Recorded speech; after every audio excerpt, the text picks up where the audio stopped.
All right, well, welcome to our first lesson online. This is Mr. Patel. Wanted to welcome you to it and show you exactly what we're going to be doing here. So here's my question up on the screen. Why do we have a flipped classroom? Well, first I need to define a flipped classroom for you. And by the way, I do expect that you take notes. We'll talk a little bit more about that at the end of this video, but I want you to jot some notes down here. Okay, so you may want to copy what I'm writing on the screen as well as add some other notes of what I'm talking about. So let's talk about what a flipped classroom is.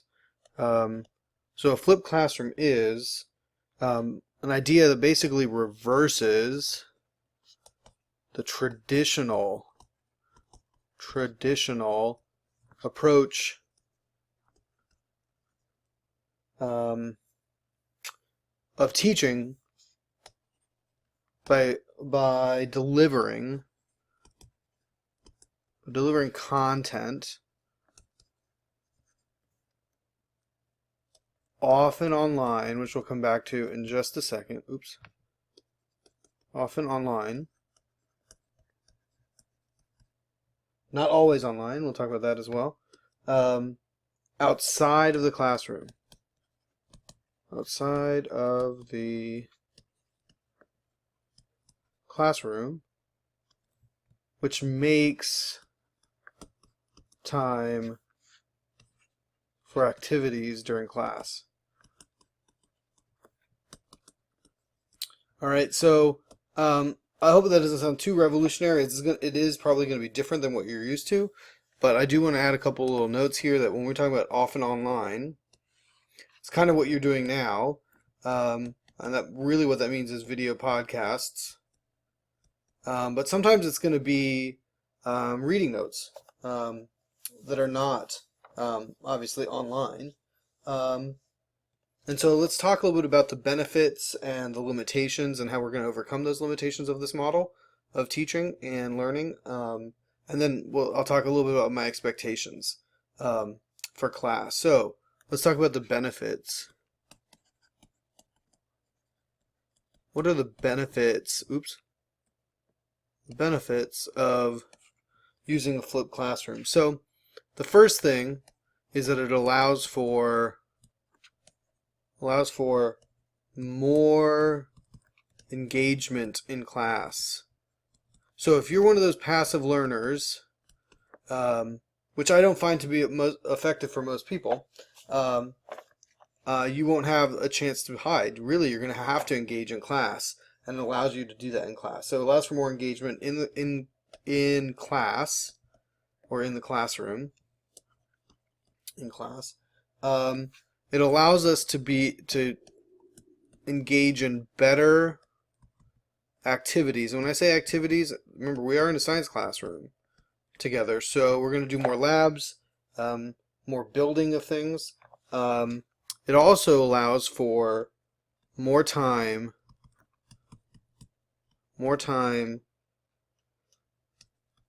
for in-class help. So we will be dealing with some difficult concepts this year, and it allows us to work together in class so that you don't have to work as hard after school, at least in biology. Difficult concepts. And I can help immediately, which means that I can help you write in class almost simultaneously as you might get confused in class. I can help with that. The other benefit that I want to just mention, I'm going to use a slightly different color here.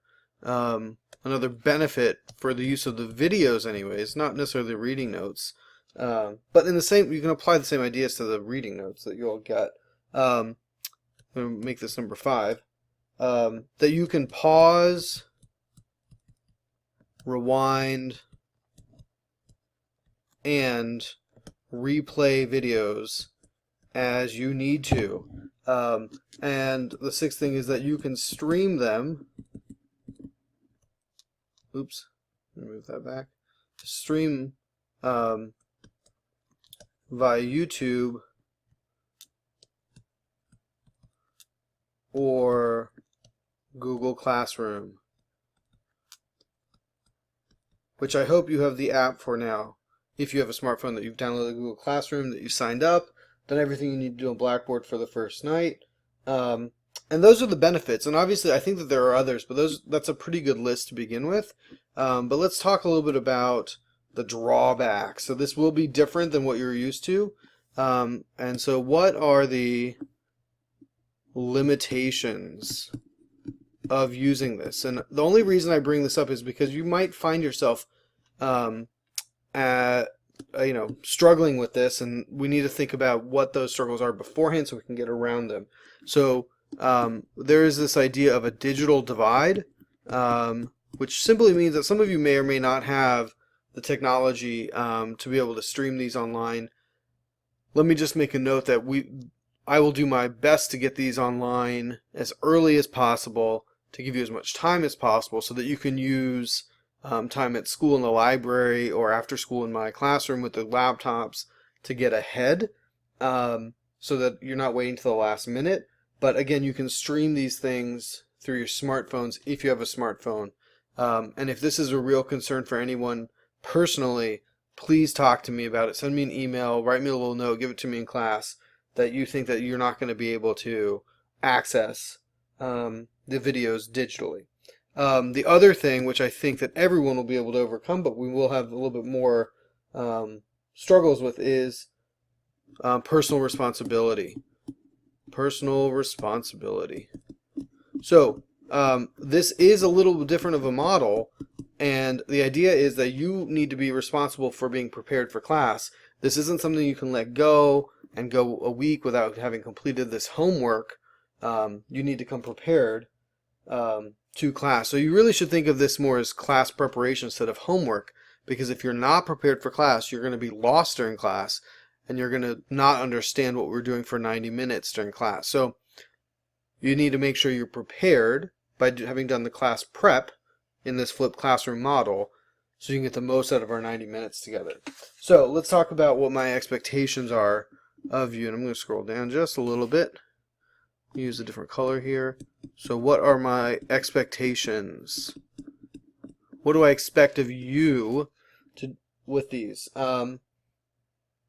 So first off, I want you to be, I was talking about this just a minute ago. Be prepared for class, which means having done the reading notes or watched the video. But what does that really mean? That the first thing is that that you've completed the reading. When I say completed the reading or watched the video, I don't mean just kind of have it on in the background or skim the reading. I mean, I want you to engage with it. There's a reason that I'm giving it to you. I don't like to give you a lot of work, but what I give you is meant to be meaningful. And not just have watched it or done the reading, but that you've taken notes by hand. Now, I know some of you have some reasons for perhaps typing your notes. If it's a legitimate reason, that's fine by me, but I prefer that you handwrite these notes.